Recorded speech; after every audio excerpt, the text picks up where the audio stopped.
পৃথিবীতে প্রায় ৭,০০০ ভাষা আছে। এর মধ্যে প্রায় ২৪০০ ভাষা বিলুপ্তপ্রায়। পরিসংখ্যান বলছে প্রতি ২ সপ্তাহে একটি করে ভাষা হারিয়ে যাচ্ছে। আর পৃথিবীতে বাংলা ভাষায় কথা বলেন প্রায় ৩০ কোটি মানুষ। মাতৃভাষার বিবেচনায় সারা বিশ্বে বাংলা ভাষার স্থান ষষ্ঠ। ১৮৬১ সালে বাংলা ভাষা ও সাহিত্যে দুটি ঘটনা ঘটে। সেই বছরই মাইকেল মধুসূদন দত্ত লিখলেন মেঘনাদ বধ কাব্য এবং জন্ম নিলেন রবীন্দ্রনাথ ঠাকুর। ১৯১৩ সালে রবীন্দ্রনাথ নোবেল পেলেন। সেই প্রথম বাংলা ভাষার আন্তর্জাতিক স্বীকৃতি। ১৯১৩ থেকে আজ ২০২২ পেরিয়েছে ১০০ বছরেরও বেশি সময়। ভাষার গুরুত্বপূর্ণ ওয়েবসাইট এথনোলগের ২০২০ সালের ২২তম সংস্করণের পরিসংখ্যান আমাদের জানাচ্ছে পৃথিবী জুড়ে মোট বাংলা ভাষাভাষীদের সংখ্যা প্রায় ২৬ কোটি ৫০ লাখের কিছু বেশি। ক্রমিক বিচারে এর অবস্থান সারা বিশ্বের ভাষাগুলোর মধ্যে ষষ্ঠ। পৃথিবীর মোট জনসংখ্যার প্রায় ৩% মানুষ বাংলা ভাষায় কথা বলে। ২০১৭ সালের আদমশুমারি অনুযায়ী শুধু বাংলাদেশেই বাংলা ভাষাভাষীর সংখ্যা প্রায় ১৬ কোটি। ভারতের পশ্চিমবঙ্গ সহ আসাম, ত্রিপুরা, ঝাড়খণ্ড, ওড়িশা, আন্দামান, নিকোবর, ধানবাদ, মানভূম, সাঁওতাল, পরগনা আরও অনেক এলাকা রয়েছে যেখানে বাংলা ভাষার প্রচলন রয়েছে। Well, when I first started learning Bengali, I didn't have much background in language or languages at all. I had studied some Japanese. I actually studied abroad, but beyond that, I really didn't know much. So at first it was very challenging, and it took me a long time to understand things like differences in the word order or some of the sounds. But the more I learned about Bengali, the more I learned about Indian languages, and the more I learned about linguistics, the more I realized that Bengali is just one of many different kinds of languages that are spoken in the world. And, it helped me kind of understand how, once I learned more about linguistics and how language works generally, it helped me understand Bengali a lot better. এর বাইরে Nepal, Malaysia, Korea, চীন, Singapore, মধ্যপ্রাচ্যের বিভিন্ন দেশ, যুক্তরাষ্ট্র, Australia, Canada, যুক্তরাজ্য, Italy আরও অনেক দেশে বিপুল পরিমাণ বাংলা ভাষাভাষী, অভিবাসী ও প্রবাসী রয়েছেন। বাংলাদেশের বাইরে বিলেতেই বোধহয় লন্ডন এবং বিলেতের বিভিন্ন অঞ্চলে বাংলা ভাষার এবং বাংলা সংস্কৃতির চর্চাটা সবচেয়ে বড় মাপের, এবং বিদেশিদেরকেও আমরা আগ্রহ বাংলা ভাষার প্রতি, বাংলা সংস্কৃতির প্রতি আগ্রহটা অবশ্যই তৈরি করতে পারছি। তবে যেটা আমার মনে হয় আমাদের ভবিষ্যতের জন্য আরেকটা বিষয় লক্ষ্য রাখতে হবে, যে এই প্রচেষ্টাগুলো এখনো অতটা সম্মিলিত নয়। অনেক ছড়িয়ে ছিটিয়ে অনেক কাজ হচ্ছে, তবে এই কাজগুলোকে একত্রিত করবার জন্য ভবিষ্যতে একটি বাংলা ভাষার সেন্টার বা একটি বাংলা সংস্কৃতির সেন্টারের প্রয়োজনীয়তা খুব আমরা বেশি করে উপলব্ধি করছি, যার মাধ্যমে এই কাজগুলোকে আমরা সমন্বিত এবং সম্মিলিত ভাবে একটা জায়গায় আনতে সচেষ্ট হব। প্রথম বাংলা ব্যাকরণ প্রকাশিত হয় ১৭৪৩ সালে পর্তুগিজ ভাষায়। এর লেখক ছিলেন মানুয়েল দা আসুম্বাসাও। এরপর ১৭৭৮ সালে প্রকাশিত হয় নাথানিয়েল ব্রাসি হ্যালহেড প্রণীত ইংরেজি ভাষায় রচিত পূর্ণাঙ্গ একটি বাংলা ব্যাকরণ। বইটির নাম a grammar of the Bengal language. ১৮০১ সালে উইলিয়াম ক্যারি এবং ১৮২৬ সালে রামমোহন রায় ইংরেজি ভাষায় আরও দুটি উল্লেখযোগ্য বাংলা ব্যাকরণ রচনা করেন।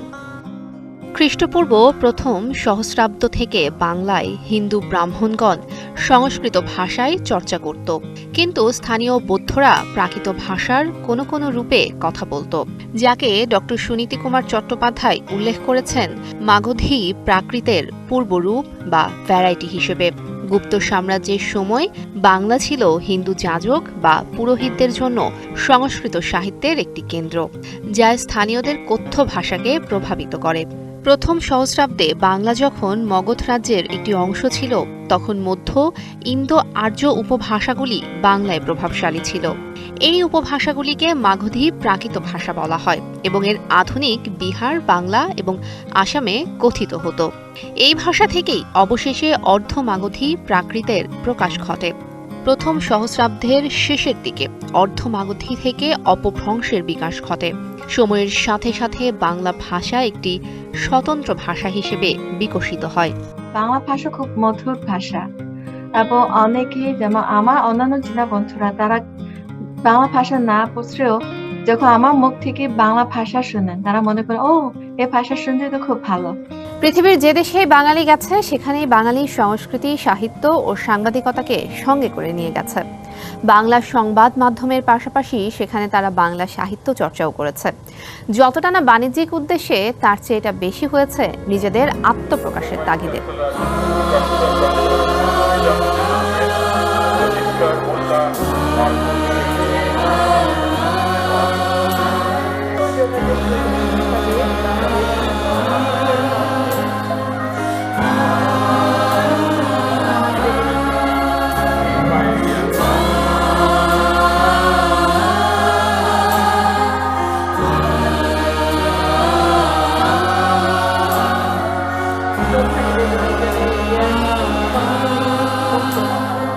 যেটা আমরা আমাদের বাংলা গানে যে ধরনের বৈচিত্র্য রয়েছে, সুরে, ছন্দে, নজরুল বলি, রবীন্দ্রনাথ বলি, কিংবা আমাদের লালন, আমাদের লোকসঙ্গীতের যে সমৃদ্ধ একটা অবস্থান রয়েছে, সেগুলো তো বিদেশিদেরকে অবশ্যই আকৃষ্ট করে। পাশাপাশি কবিতা এবং কবিতারও যথেষ্ট এখন অনুবাদ হচ্ছে। সেই অনুবাদিত কবিতাগুলো বিদেশি কবিতা ভক্তদেরকে আকর্ষণ করছে। এবং আজকেই আমাদের এই 21শে ফেব্রুয়ারি উপলক্ষে জীবনানন্দ দাশকে নিয়ে অনুষ্ঠান রয়েছে। পাশাপাশি অবশ্যই রবীন্দ্রনাথ, নজরুল, তাদের অবদান বাংলা সংস্কৃতিতে এবং আমাদের লোক সাহিত্যের অবদান ইত্যাদি বিভিন্ন বিষয়ে বিভিন্ন জায়গায় অনুষ্ঠান হচ্ছে 21শে ফেব্রুয়ারি উপলক্ষে।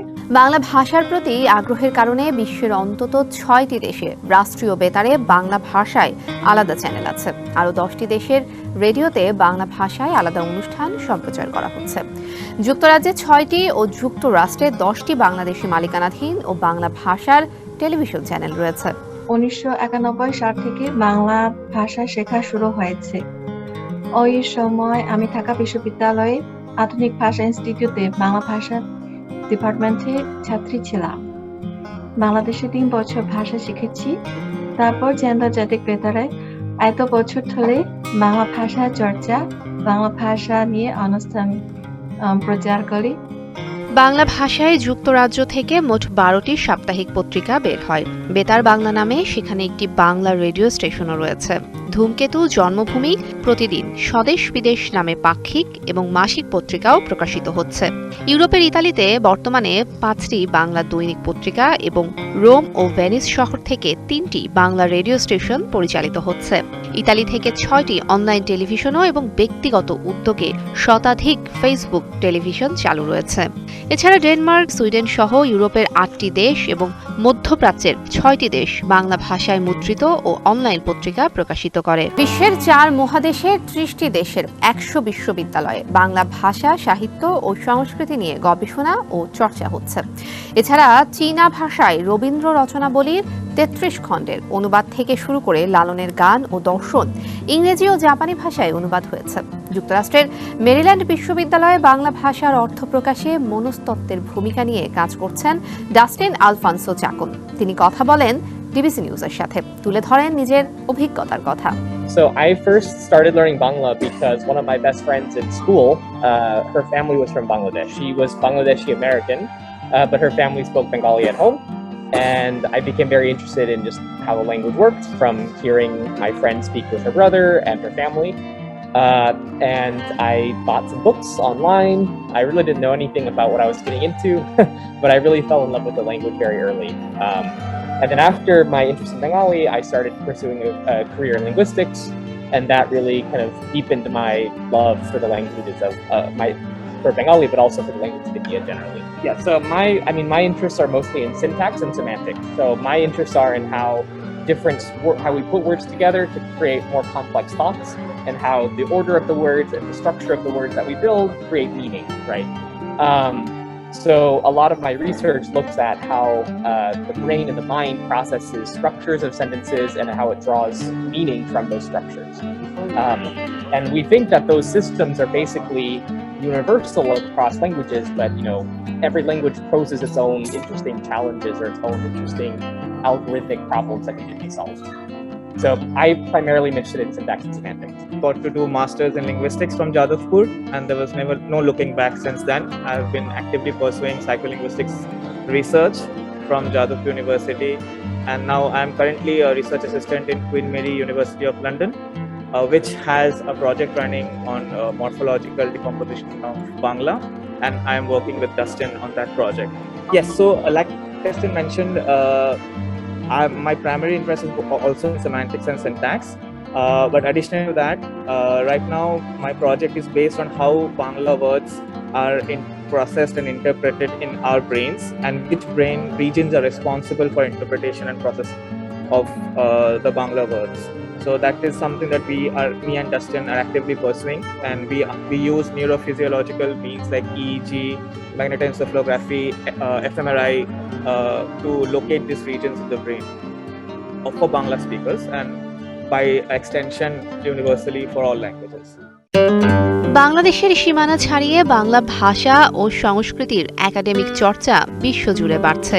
সোভিয়েত আমলে রুশ ভাষাতে রবীন্দ্রনাথের সাহিত্যকর্মের ব্যাপক অংশের অনুবাদ হয়েছে। গবেষকরা মনে করছেন, ইংরেজি, চীনা ও জাপানি ভাষার পরপর বাংলা ভাষা নিয়ে বিশ্বের আগ্রহ বাড়ছে। বাংলা ভাষা, সাহিত্য, ইতিহাস ও সংস্কৃতি নিয়ে যুক্তরাজ্য, যুক্তরাষ্ট্র ও ভারতের বিশ্ববিদ্যালয়গুলোতে সবচেয়ে বেশি চর্চা হয়ে থাকে। এর বাইরে সাম্প্রতিক বছরগুলোতে চীন, Japan, Malaysia, Thailand, Singapore, Germany, Poland, Russia, Sweden, Denmark, France, চেক রিপাবলিক, কানাডা, অস্ট্রেলিয়া সহ বিশ্বের মোট ৩০টি দেশের বিশ্ববিদ্যালয়ে বাংলা ভাষা ও সংস্কৃতি নিয়ে গবেষণা হয়ে থাকে। এসব গবেষণায় বিদেশি গবেষকেরা ছাড়াও বাংলাদেশ ও পশ্চিমবঙ্গের গবেষকরাও যুক্ত আছেন। জাতিসংঘের অধিবেশনে বঙ্গবন্ধু শেখ মুজিবুর রহমানের বাংলা ভাষায় বক্তৃতা প্রদান, রবীন্দ্রনাথ অমর্ত্য ইউনুসের নোবেল পুরস্কার প্রাপ্তি, ২১শে ফেব্রুয়ারির আন্তর্জাতিক মাতৃভাষা দিবস হিসেবে স্বীকৃতি লাভ, এসব ঘটনা অনুষঙ্গ বিদেশিদের কাছে বাংলা ভাষা এবং সাহিত্যকে আরও বেশি আকর্ষণীয় করে তুলেছে। International Mother Language Day is an important day for many reasons, right? Many places in the world, people do not have the ability to speak their first language in many circumstances. Many people don't have resources to learn languages that are culturally relevant to them or historically relevant. This is true, for instance, in many indigenous populations who don't actually use the language of their tribe or of their nation. And they struggle to learn those languages, right? I mean, so in the world, we know that there are a lot of people who face challenges using the language that they would like to use. So that's one of the reasons why this is an important day. I mean, that's really reflected in the history of Bangladesh, but it's reflected in many communities in the world today. এই প্রেক্ষাপটে সম্প্রতি বেশ কিছু বিশ্ববিদ্যালয়ে বাংলা বিভাগ চালু হয়েছে, আবার কিছু বিশ্ববিদ্যালয়ে হতে যাচ্ছে। সম্প্রতি পিকিং, প্রাগ, ওয়ারশ বিশ্ববিদ্যালয়ে বাংলা বিভাগ কার্যক্রম শুরু হয়েছে। টোকিও বিশ্ববিদ্যালয়ে কিয়েশে নিউয়ার নেতৃত্বে বাংলা পড়ানোর ব্যবস্থাও হয়েছে। টরন্টো বিশ্ববিদ্যালয়ে বাংলা বিভাগ পুনরায় চালু করার উদ্যোগের কথাও আমরা জেনেছি। জাপানের টোকিও ইউনিভার্সিটি অব ফরেন স্টাডিজের বাংলা বিভাগ বিদেশে বাংলা চর্চায় গুরুত্বপূর্ণ ভূমিকা পালন করে আসছে। রবীন্দ্র সাহিত্য চীনা ভাষায় অনুবাদের কাজ করছেন চায়না রেডিও ইন্টারন্যাশনালের সাবেক ৩০ কর্মী। রবীন্দ্রনাথ কিন্তু বহু বছর ধরে চীনে অনেক তার ভক্ত ছিলেন। আমরা ছোটবেলা থেকে তার চীনা ভাষার কবিতা পড়েছি, তারপর অনেক তার কবিতা মুখস্থ। তারপর আমি তখন ভাবতে পারিনি বড় হলে একদিন আমি তার কবিতা অথবা তার রচনাবলী চীনা ভাষা অনুবাদ করতে পারবো।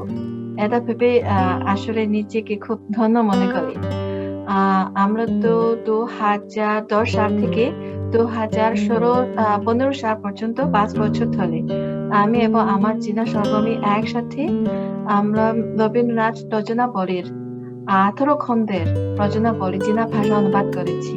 ওখানে আমার দায়িত্ব ছিল তার প্রবন্ধগুলো যে চীনা ভাষা অনুবাদ করা। তারপর সেটা চীনের খুব বিখ্যাত প্রকাশনালয় পিপলস পাবলিশার হাউস ওখানে প্রকাশিত হয়েছে। এবং এই কাজটা এমন একটা বিশাল কাজ, ওখানে 33 খণ্ডের চীনা ভাষা একটা বড় বই, বড়টা একটা বড় বক্সের মধ্যে হয়েছে। এবং আমার মনে হয় পরবর্তী হয়তো 20-30 বছরে আর এমন বিশাল একটা কাজ সহজ করা যাবে না। জার্মানির হাইডেলবার্গ বিশ্ববিদ্যালয়ের দক্ষিণ এশিয়া বিভাগের হান্স হার্ডার গবেষণা করছেন চট্টগ্রামের মাইজ ভান্ডার নিয়ে। তিনি প্রাচীনতম বাংলা কবিতার চর্যাপদ নিয়েও গবেষণা করেছেন দীর্ঘদিন। এবং মাননীয় প্রধানমন্ত্রী বিশ্বজুড়ে আমাদের বাঙালিদেরকে যে একটা কনফিডেন্স, একটা আত্মনির্ভরতা দিয়েছেন, সেটার জন্য আজকে আমরা বিশ্বজুড়ে বাঙালি হিসেবে বাংলা ভাষাকে নিয়ে গর্ব করবার জন্য বিশ্ব দরবারে যেভাবে দাঁড়িয়ে আছি। আমরা প্রত্যেকটি মানুষ যারা বাংলাদেশের বাইরে আছি, তারা বাংলাদেশের এক একজন দূত। সুতরাং সেটা মনে রেখে আমাদের বাংলাদেশকে এবং বাংলা ভাষাকে সমন্বিত রাখবার জন্য কাজ করে যেতে হবে। আমি মনে করি যে এই দিন খুব গুরুত্বপূর্ণ, কারণ পৃথিবীতে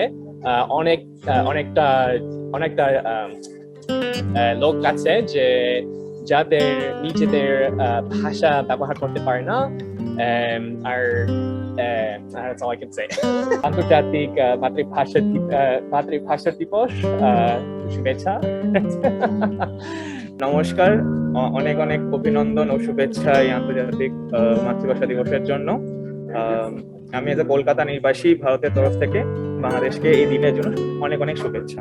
ও আমি আশা করি বাংলাদেশের জনগণ কখনো এই ইতিহাসকে ভুলবে না এবং নিজের ভাষাকে যত মূল্যবান দেওয়া যায় সেভাবে চেষ্টা করবেন। বাঙালিদের পাশাপাশি অনেকেই উৎসাহী হচ্ছেন বাংলা চর্চায়। এই প্রেক্ষাপটে দেশের শিক্ষা প্রতিষ্ঠানগুলোতে সরকারের ইতিবাচক সহযোগিতা বিদেশে বাংলা চর্চায় আনতে পারে আরও গতিশীলতা। প্রাণের এই ভাষা ছড়িয়ে থাকুক বিশ্বজুড়ে, হৃদয় থেকে হৃদয়ে।